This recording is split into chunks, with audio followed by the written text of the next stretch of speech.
श्री महाभारत सभा पर्व पुष्प 8।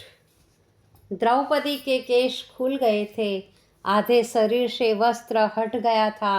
वह क्रोध से कांपते हुई बोली, इस सभा में सभी गुरुजन बैठे हैं, इनके सन्मुख में इस दशा में कैसे खड़ी रह सकूंगी।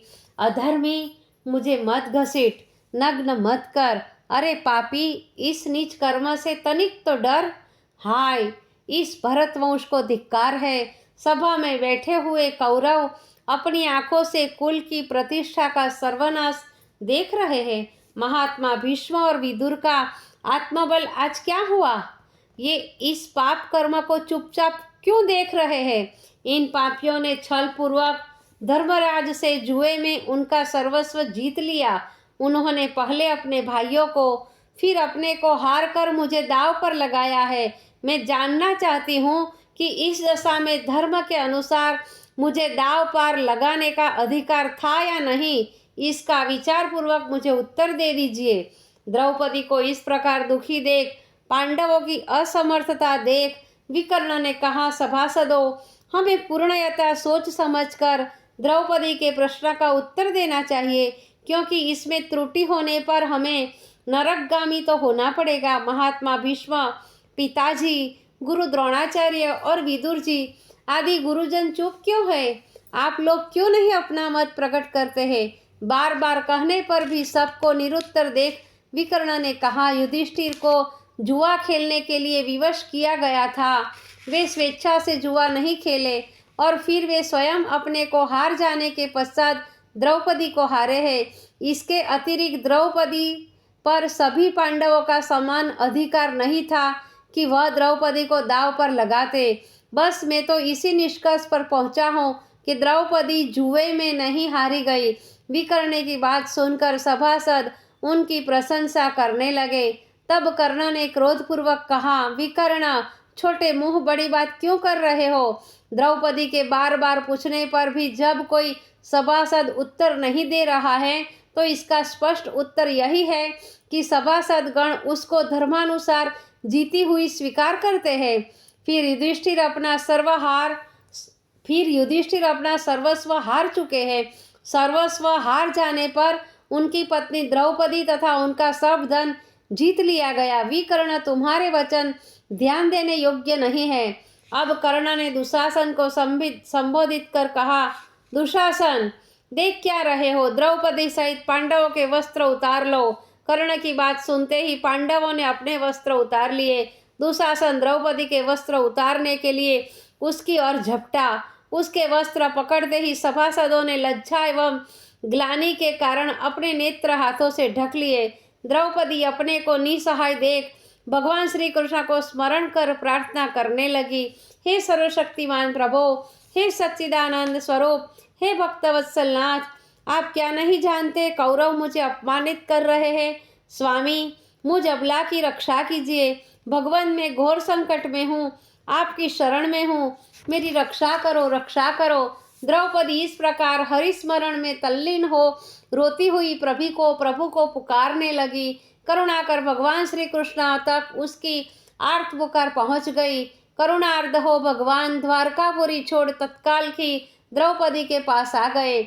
उस समय द्रौपदी रक्षा के लिए छटपटा रही थी। भगवान ने गुप्त रूप से वहां आकर अनेक सुंदर वस्त्रों की द्रौपदी को सुरक्षित कर दिया। द्रौपदी को नग्न करने के लिए दुरात्मा दुशासन वस्त्रों को जैसे जैसे खींचता था वैसे वैसे ही अधिक बढ़ते जाते थे।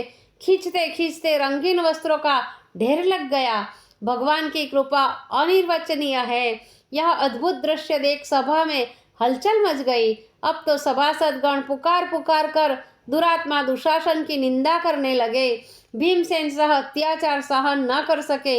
वह क्रोधावेश में खड़े हो पुकार कर कहने लगे, नृपतिगण, मैं शपथ पूर्वक कहता हूँ कि कुल कलंक दुरात्मा दुशासन को युद्ध में मैं बलपूर्वक पछाड़ कर उसकी छाती चीर डालूंगा और गरम गरम खून पीऊंगा।